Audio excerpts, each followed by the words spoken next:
Jesus reveals the Father to us. In the book of John, you have this scene where the apostles are with Jesus. He's getting ready to go, and he knows it. And so he's telling them, hey, in my Father's house, there are many rooms. If it weren't so, I would have told you. I'm going to come back, and I'm going to get you. I'm going to bring you to join me. But I just want you to know it's going to be okay. And Philip says this to him. He says, Lord, show us the Father, and that'll be enough for us. That'll be enough. We're good. And Jesus answered, and I really wonder about the tone in which he answered this. Don't you know me, Philip? Even after I've been with you such a long time. I could be wrong. Anyone who has seen me has seen the Father. How can you say, show us the Father?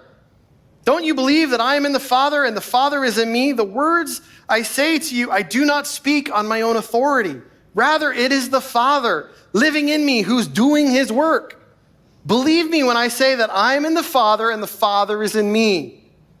Or at least believe on the evidence of the works themselves. Okay, sidebar for just a quick second with you, really fast, before I dive into this. This is the apologist in me, and if you're wondering what this is, it means that I really believe in making a defense about what Christianity is. And I want to make a point here because this happens more than once in the Gospels. Jesus says it's about the evidence for what we believe, which means this, is that Jesus was an evidentialist. He pointed to the evidence saying, look at the evidence. If you want to know if it's true, look at the evidence. And the best evidence we absolutely have in Christianity is the historical evidence of the resurrection of Jesus. It is the most well-documented thing in antiquity, period. It is, and I've spent a year and a half studying just that. And I'll tell you what, it changed my faith. Because it's not about my experience about it anymore. It's about the fact that it's true. I don't believe just because I had an experience or the Bible tells me so. I believe it because it's true. All right, back to the regularly scheduled programming. If you want to know the Father, all you got to do is look to Jesus. Here I was, this young kid with these lenses thinking the holiness of God. I was a thief, and I meet Jesus. October 7th of 1993, I get down on my knees and I said, Jesus, I'm sorry for screwing my life up. Please forgive me and take control because I don't want to live like this anymore. And I began to learn about him, and I began to read stories about him healing broken people and loving a sinner who was caught in adultery, like in the act, which means she was naked, right? Like they dragged her out in her birthday suit. And he loved her and was kind to her. Where are your accusers? Neither do I accuse you. Go and don't leave this life.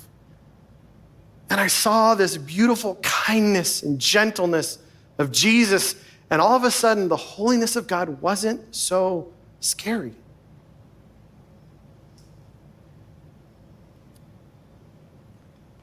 What glasses do you wear when you see Jesus?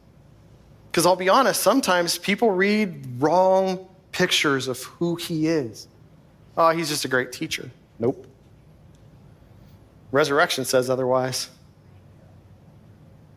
Miracles say otherwise. 1 John 1:14 says this, and the word became flesh, which means God took on skin and dwelt among us. We have seen his glory, the glory of the Son from the Father, full of grace and truth. Holiness and grace. He wasn't just one or the other. He was both. See, here's the thing. If I have just grace in one hand, I have a whole lot of permission to do whatever the heck I want to do, because all I got to do is repent. And if I have truth, well, I can beat somebody up with that pretty darn solidly, can't I? Right? I mean, but you need both. And Jesus was fullness of both. He wasn't just one. He wasn't just grace saying, hey, go do whatever you want to do. It's good. I got you. Nope. I love you this far. Stop here. It's dangerous. And he He was both. And so this holiness of God brings this invitation of grace that says, hey, I'm going to wash all that away and I'm going to forgive you. What are the lenses you're wearing when you think of Jesus? Is it just grace? Or is it grace and truth?